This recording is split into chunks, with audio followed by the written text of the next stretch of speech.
Welcome back from the break viewers. آپ دیکھ رہے ہیں النور آرچرڈ پریزنٹس نور رمضان. ہمیں بریک کے بعد جوائن کیا ہے ہمارے بہت ہی پیارے بھائی استادوں کے استاد قاسم علی شاہ نے. السلام علیکم قاسم بھائی. وعلیکم السلام بہن, بہت شکریہ. قاسم بھائی, مجھے پتا ہے کہ آج کا ٹاپک بیٹی, اس پہ آپ ڈیفینیٹلی اپنے بھی ورڈز آف وزڈم شیئر کریں گے, لیکن مفتی صاحب کی بات بریک سے پہلے رہ گئی تھی. مفتی صاحب, بیٹیوں کے ساتھ آج کل کے زمانے میں ہمیں کیا سلوک کرنا چاہیے؟ سب باتیں کلیئر ہو گئی کہ کرنا کیا چاہیے, لیکن ہو نہیں رہا کچھ ایسا. یہی بنیادی بات ہے, اہم بات ہے. فضائل اپنی جگہ, ان کی بیٹی کا رحمت ہونا وہ اپنی جگہ مسلم ہے, لیکن آیا ان کے حقوق کیا ہیں اور ان کے حقوق کے حوالے سے ہمارے رویے کیا ہیں؟ کیا ہم ان کے حقوق ادا کرتے ہیں کہ نہیں کرتے؟ تو بدقسمتی سے آج کے اس ترقی یافتہ ماڈرن دور کے اندر بھی بیٹیوں کو ان کے حقوق سے محروم رکھا جا رہا ہے. مثلا بیٹیوں کے حقوق میں سب سے بڑا حق وراثت ہے. سبحان اللہ. تو حق وراثت سے آج بھی بیٹی کو محروم کیا جاتا ہے اور ہیلو بہانوں سے محروم کیا جاتا ہے. کیا کہنا, آپ دیکھیں کیا تماشا لگا رکھا ہے. یعنی سوسائٹی کا اتنا بڑا المیہ ماحول یہ کریٹ کر دیا گیا کہ جو بیٹی اپنا حق مانگ لے اس کو کہا جاتا ہے کہ شاید یہ شرم و حیا سے آ رہی ہے, یہ بغاوت. یہ شریعت نے جو اس کا حق رکھا تھا اور ہمارے اوپر فرض بنایا تھا, تو اس فرض کی ادائیگی ہم نے کرنی تھی اور اس نے اپنا حق وصول کرنا ہے. تو اس میں بے شرمی والی بات کون سی ہے؟ بیٹی کو وراثت میں اس کا حق دیا جانا چاہیے. جی, اور پھر کہتے ہیں کہ روزی روٹی میں برکت نہیں رہی. جی, پھر کہتے ہیں کہ گھر میں برکت نہیں رہی. بلکہ یہاں آپ انٹیریئر سندھ میں چلے جائیں, آپ مجھ سے بہتر جانتے ہیں, وہاں تو صرف بیٹیوں کی شادی اس لیے نہیں کی جاتی کہ کہیں پراپرٹی میں وہ حصہ نہ لے لیں یا ہماری جائیداد تقسیم نہ ہو جائے. قرآن سے شادی کر دی جاتی ہے, گھروں میں بیٹھی بیٹھی بیٹیاں بوڑھی ہو جاتی ہیں. یہ ہے ہندوانہ ذہنیت. ایگزیکٹلی, یہ ہے وہ اس خطے کا کلچر اور رسم و رواج. ہم مسلمان تو بن گئے نام کے, ہم نے اسلام کو مانا. آپ سارے یہ بات مسلسل کرتے ہیں, لیکن ہم نے اسلام کی نہیں مانی. آقا علیہ الصلوۃ والسلام سے عشق و محبت کا اظہار کیا, لیکن ان کی تعلیمات کو ہم نے پس پش ڈال دیا. اب اولاد کی بیٹی کے حقوق میں جو اوورآل اولاد کے حقوق ہیں وہ بھی شامل ہیں. پہلی بات یہ ہے کہ آپ بیٹی کی تربیت اچھی کریں, بیٹی کو تعلیم اچھی دیں. آقا علیہ الصلوۃ والسلام نے فرمایا ہے اپنی اولاد کو 3 چیزیں سکھاؤ. ایک میری محبت سکھاؤ, ایک میری آل کی محبت سکھاؤ, اور ایک قرآن کی تلاوت سکھاؤ. یہ اولاد کے حقوق ہیں. پہلے بیٹی کو تعلیم دو, اس کی تربیت اچھی کرو. مفتی صاحب نے ابھی حدیث کوٹ کر دی تھی کہ جو بیٹیوں کی تربیت کرتا ہے, آقا نے فرمایا 3, صحابہ نے کہا جی اگر 2, فرمایا 2, کہا اگر 1 ہو, فرمایا 1. جو 1 کی بھی تربیت کرے گا وہ میرے ساتھ روز معاشر جنت میں ایسے جائے گا, ایسے مل کے جائے گا. تو آقا, میں بس آخری بات یہ کر دیتا ہوں, آپ نے کہا تھا کہ آپ کے اپنا ذاتی واقعہ, میں الحمدللہ آن ایئر یہ بتا رہا ہوں کہ میری اللہ رسول کے کرم سے پہلی اولاد بیٹی ہے.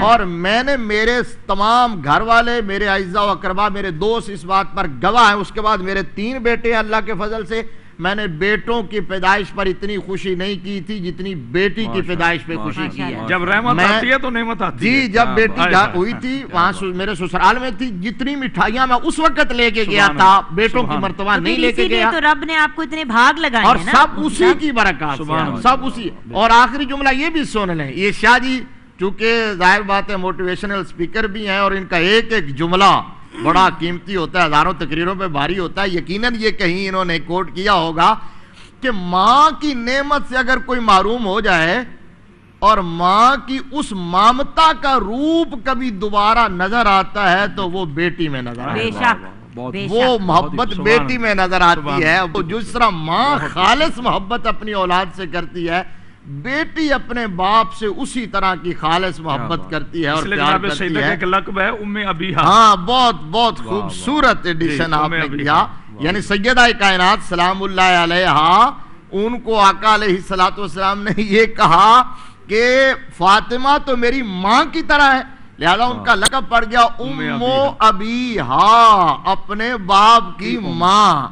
یہ اسی پس منظر میں ہے.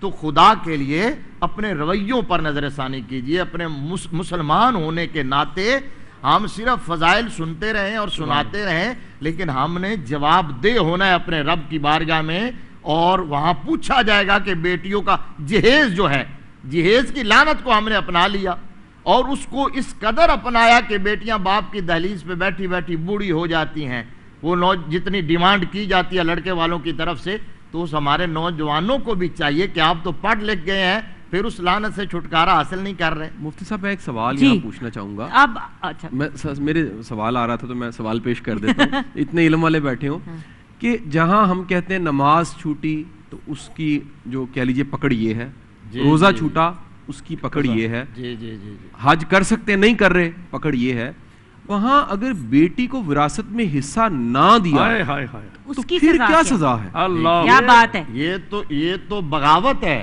غاصب کہا گیا، شاہ صاحب سے غاصب کہا گیا، یہ اللہ رسول کے حکم سے بغاوت ہے، اور بیٹی کا حق غصب کر رہا ہے تو اس کی سزا جو اللہ رسول کے حکم سے ڈینائی کرے، انکاری ہو جائے، ڈائریکٹ جہنم کی صورت میں ہے۔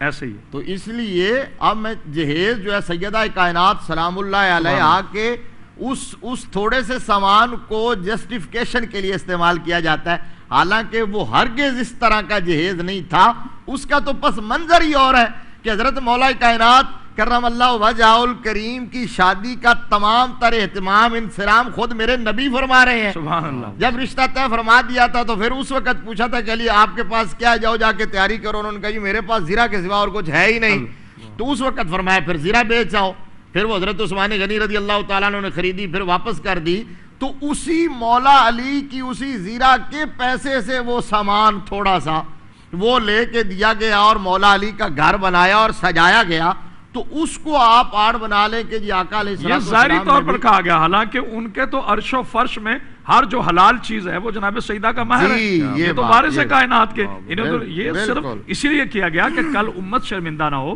کل ہم اپنی انا کا مسئلہ نہ بنا لیں، اسی لیے میرے رسول نے فرمایا کہ دیکھو جو سیدہ کائنات ہے، جو جوانان جنت کی سردار ہے، جب اس کا جہیز یہ ہو سکتا ہے تو تمہیں شرم آتی ہے؟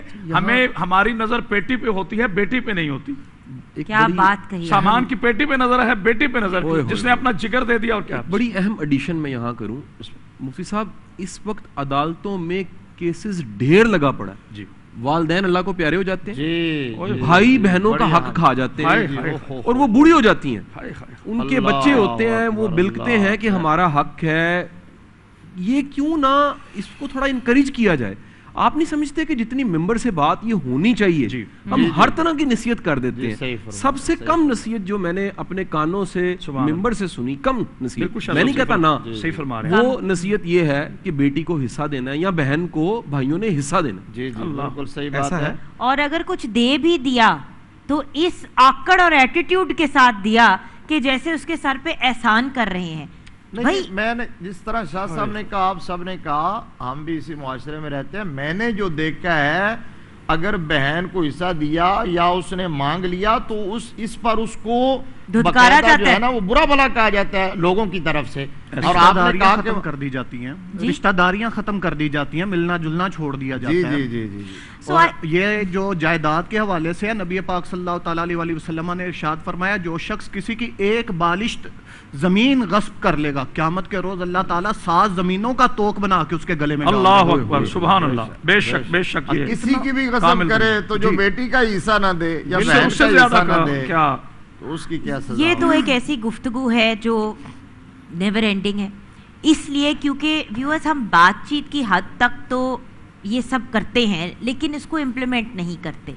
ہم اگر اپنی بیٹیوں کو تعلیم یافتہ کریں، ہم اپنی بچیوں کو اسی طرح کھلائیں پلائیں جس طرح اپنے بیٹوں کو کھلا پلا رہے ہیں، اس کے بعد اپنی بچیوں کو اتنا کانفیڈنس دے کہ اگر خدا نہ خواستہ کبھی ضرورت پڑے تو وہ اپنا خیال رکھ سکے، لیکن ان کو اپنا خیال تب رکھنے کی ضرورت پڑے گی نا جب ان کو وراثت میں حصہ نہیں ملے گا۔ اگر ان کو حصہ ملے گا تو ان کو نوکریوں پہ بھی نہیں جانا پڑے گا۔ ویورز، بہت سی ایسی چیزیں ہیں جو ہم غلط کرتے ہیں اور کرتے چلے آ رہے ہیں۔ جہیز کا ایک عذاب جو ہے ہم اپنی سوسائٹی سے ختم نہیں کر رہے، اس لعنت کو ختم نہیں کر رہے۔ ہم اپنی بچیوں کے لیے کوئی ایسی چیز کریٹ نہیں کرتے کہ بچی سیکیور فیل کر سکے۔